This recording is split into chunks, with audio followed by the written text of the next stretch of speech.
येऊ दे येऊ दे येऊ दे येऊ दे. येऊ दे तर पिळात घुसन ना पुढे तरी पहिला आपण काय करू डायरेक्ट खायचं त्याला इकडे डायरेक्ट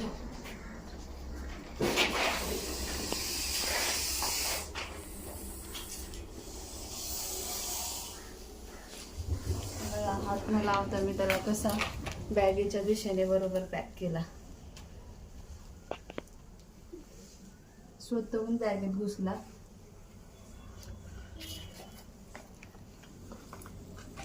त्याला आता असं वाटलं की मी स्वतः लपलो मी स्वतः लपलो असं वाटलं त्याला असं वाटलंच नाही की मी त्याला ह्याच्यात घुसलाय म्हणून. नाही नाही त्याला वाटलं मी चाललो याचा हा आता त्याला सेफ वाटतं एकदम